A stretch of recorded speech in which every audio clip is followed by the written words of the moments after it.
Meanwhile, in response to a NIMET forecast predicting severe flooding in Kebbi State due to convergence of water from the rivers Guinea, Jalan, Gambia and Niger, the state government has formed a 16-member committee to manage the impending disaster.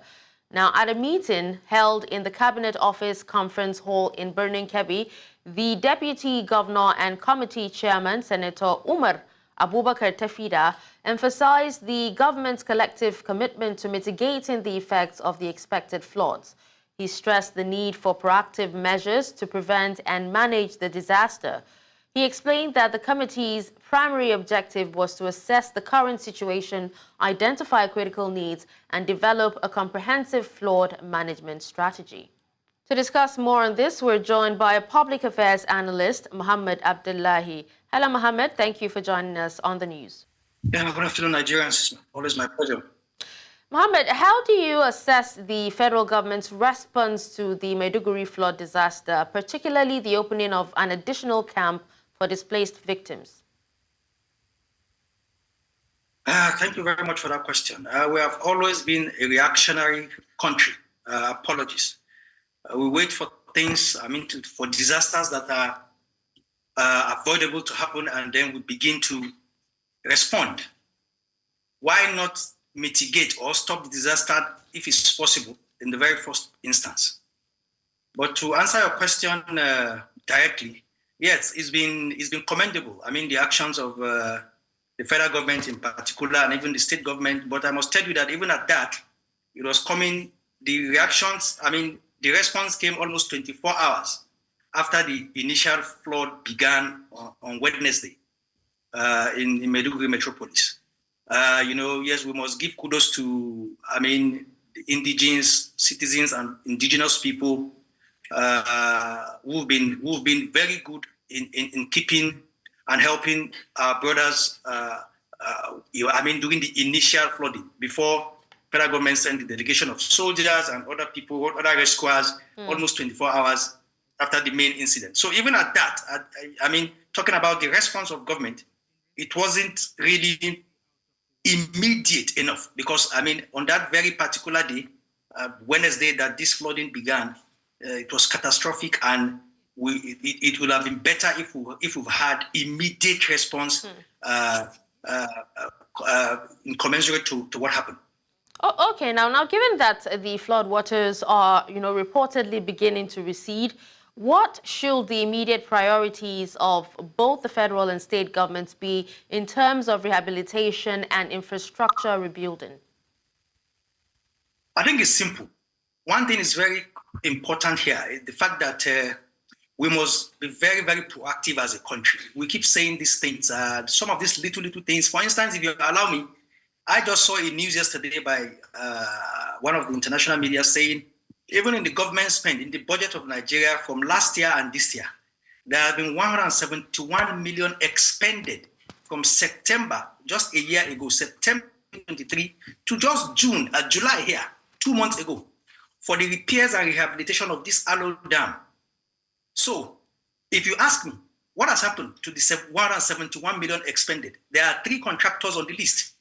I think that's a very good question.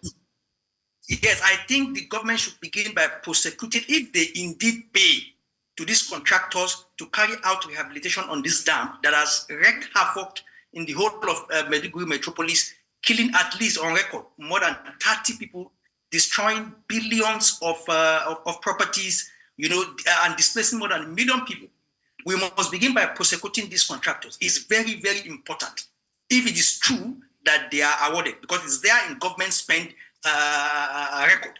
That is one. But I think in the immediate term now, like I said, we must begin to be very proactive.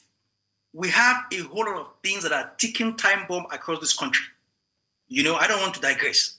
We must begin to ensure that, because the last time such a disaster happened, same Alo Dam, was 30 years ago, and it's repeating itself another 30 years after.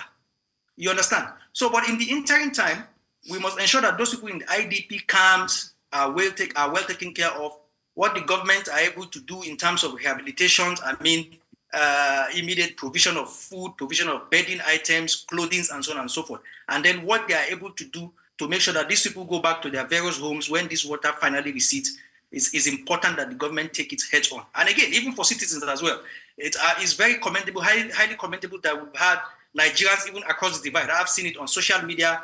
People set up GoFundMe account and charity account to make sure that we complement even what government is doing or even do better. It's highly commendable of Nigerians at this critical time. Yes, indeed. Now let's look at the aftermath, of this flooding on Maiduguri. I'm talking about the likely economic and social consequences of this disaster for Maiduguri and also the surrounding communities in the long term. It's going to be a very challenging one.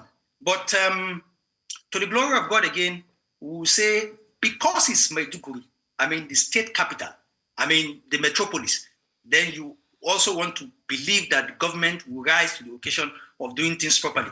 Because I must tell you, without mincing words, if this disaster had happened perhaps in remote villages, it's been happening. In Yobe, it is there, even in Jigawa and so on. People pay lip service and, the response perhaps might not even be as swift as this, even after 24 hours. So perhaps because it's Maiduguri, is the state capital, is affected even the state government building and so on and so forth, and so many prominent people, I want to believe that the response will be genuine and immediate. You understand? But quantifying the aftermath, the disaster, the challenges of the aftermath of this natural disaster is going to be enormous, seriously. We understand that like I said, in our initial estimate, billions of naira's worth of properties have been destroyed, seriously. There's a popular Monday market in Maiduguri that has been almost washed away, people's goods, properties, buildings, filling stations, gas stations, everywhere, even hospitals, you understand, even graveyards. So it's a very challenging one.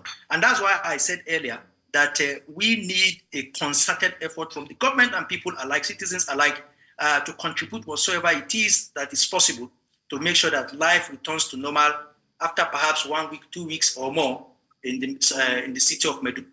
And imagine again, another thing is the fact that this is a city that's for the past decade has been fighting Boko Haram. One of the biggest, not even one, the biggest insurgency in Nigeria's history. You understand? It's looking at the fact that the city is just re-emerging from the shadows of Boko Haram, and then this natural disaster that is avoidable. So I think we need a whole lot of funds. I see, for instance, the news this morning, the federal government have allocated 3 billion naira.